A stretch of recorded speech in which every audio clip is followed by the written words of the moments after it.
निश्चित रूप से आज विजु जनता दल समस्त कार्यकर्ता मान तरफ आज विजय दिवस आम पालन करुचु। निश्चित रूप से माननीय मुख्यमंत्री आशीर्वाद रे खड़ियाल बोडेन सिनापाल समस्त जनसाधारण आशीर्वाद रे आज मत द्वितीय थर विधानसभा को जीवाई मत सुजोग देते खड़ियालवासी से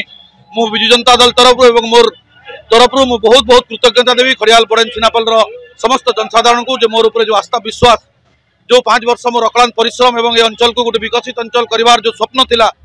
से स्वप्न रे किछि काम हेछि एवं किछि काम अधूरा अछि से काम को पूरा करिवार पई आज खड़ियाल जनसाधारण पुणी थरे मते आज निर्वाचित करी विधानसभा को पठाइछंती। निश्चित रूप से खड़ियाल अंचल को सिनापाली बोडेन अंचल को ओडिशा मानचित्र रे गोटे स्वतंत्र स्थान देवार आम प्रयास करवा। समस्त कार्यकर्ता जो मान अक्लांत परिश्रम रे आमर विजु जनता दल समस्त वरिष्ठ कनिष्ठ कार्यकर्ता महिला कार्यकर्ता समस्त को छात्र कार्यकर्ता युवक कार्यकर्ता समस्त को मु धन्यवाद एवं कृतज्ञता दूची जे यही